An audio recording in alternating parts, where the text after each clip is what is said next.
gregetan. Assalamualaikum warahmatullahi wabarakatuh. Kami dari kelompok etika profesi pada bidang keuangan akan mempresentasikan hasil makalah yang telah kita buat. Sebelumnya, perkenalkan dahulu nama-nama anggota kelompok kita.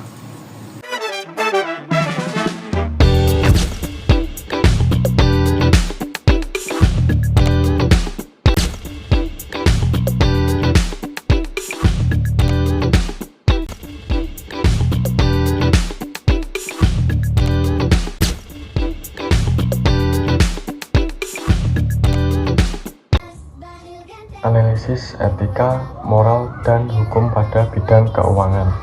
Kita mulai dari latar belakang. Mengapa sih informasi itu penting? Informasi material mempengaruhi keputusan investor dan harga saham. Informasi yang belum dipublikasikan harus dijaga kerahasiaannya. Jika dimanfaatkan untuk keuntungan pribadi sebelum diumumkan, itu termasuk insider trading. Selain melanggar hukum, tindakan ini merusak prinsip keadilan pasar dan kepercayaan kepada publik. Dan untuk studi kasusnya di sini yaitu seorang manajer keuangan mengetahui rencana kerjasama strategis yang berpotensi menaikkan harga saham. Sebelum pengumuman, ia membeli saham untuk dirinya dan beberapa rekan.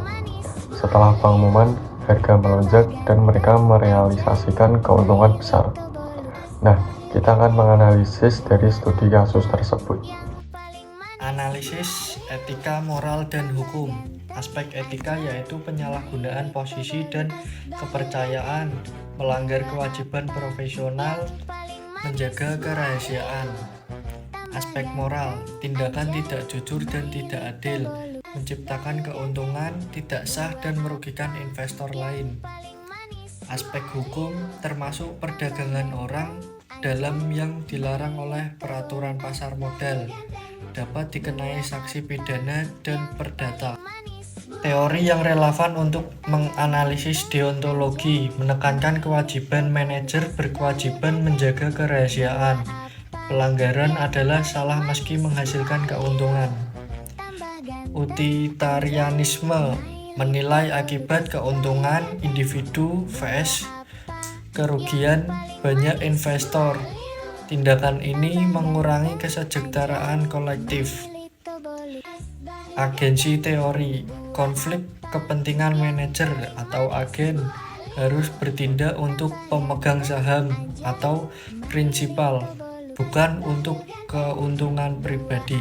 Kode etik yang dilanggar: 1. Integritas, tidak jujur dalam menjalankan tugas. 2. Kerahasiaan, informasi perusahaan disalahgunakan. 3. Profesionalisme, mencemarkan reputasi profesi keuangan. 4. Objektivitas, keputusan dipengaruhi di kepentingan pribadi. Empati dan peran organisasi pengawas. Kurangnya empati terlihat ketika pelaku mengabaikan dampak pada investor, perusahaan, dan publik. Lembaga pengawas seperti OJK, BEI, dan IAI berperan menegakkan aturan, meningkatkan transparansi, serta memberi sanksi untuk mempertahankan integritas pasar modal.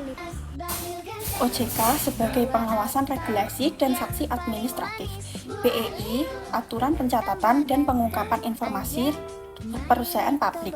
IAI, pedoman etika profesi akuntan dan audit yang membantu mencegah kecurangan. Rekomendasi utama: terapkan pengawasan ketat, latihan etika, dan sanksi tegas untuk mencegah pengulangan kasus.